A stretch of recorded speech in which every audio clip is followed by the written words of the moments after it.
All right, welcome. In this lesson, we're going to dig into the later chapters of Exodus, and we're going to uncover a really beautiful truth about God, one that points directly to Jesus Christ.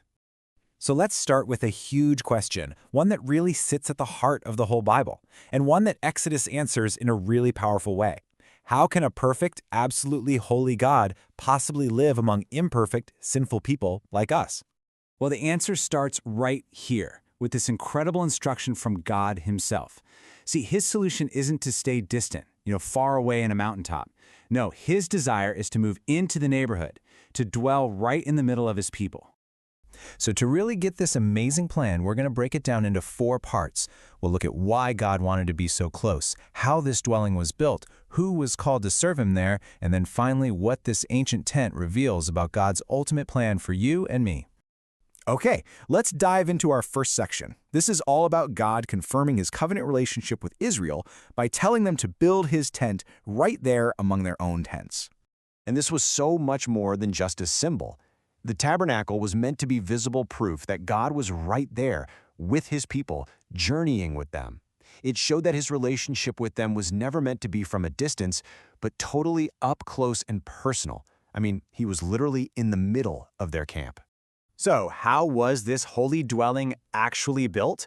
Well, this was not your ordinary construction project. God himself provided the blueprint, and every single step of the way was packed with meaning. The whole project really boiled down to 2 key things. First, all the materials came from willing contributions. These were offerings given freely, right from the heart. And second, the work was done by people who God himself had given very specific skills for the job. And get this, what was the result?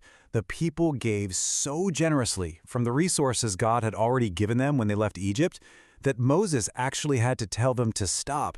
He had to say, okay, that's enough. They had more than enough to finish the whole thing. Now, inside the tabernacle, every single item had a deep symbolic purpose. The Ark of the Covenant, it represented God's throne on earth.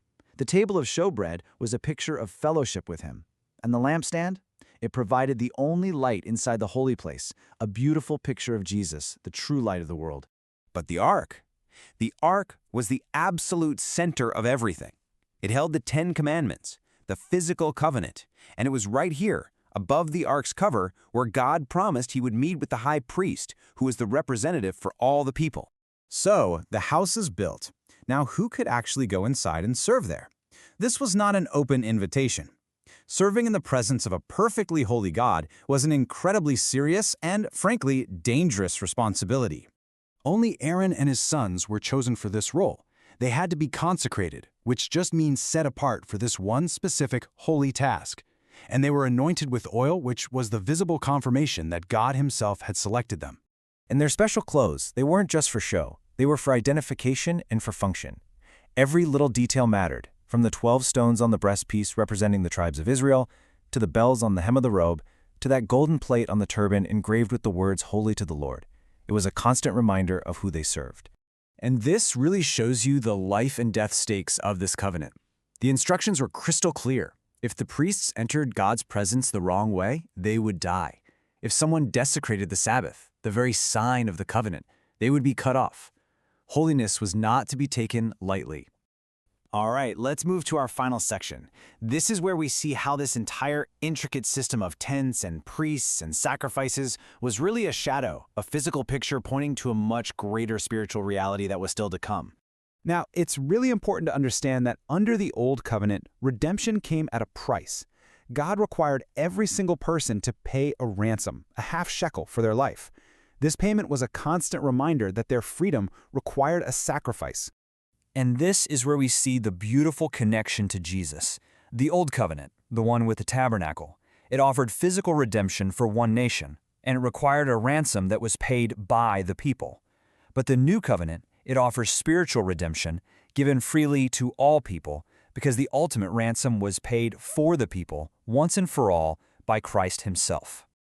What's amazing is that despite Israel's immediate and total failure with the golden calf, God, in his incredible grace and mercy, kept his promise. He didn't abandon them. Instead, he moved in, and his glory filled the tabernacle, showing that he would in fact dwell among them. And that brings us to the ultimate point, The physical tent, with all of its rules and rituals, it was a beautiful shadow pointing to a much greater reality. It foreshadowed the day when God would make his home not just among his people, but within his people, through the Holy Spirit. So for all who believe in Jesus, the tent has moved from the center of the camp to the center of our very lives.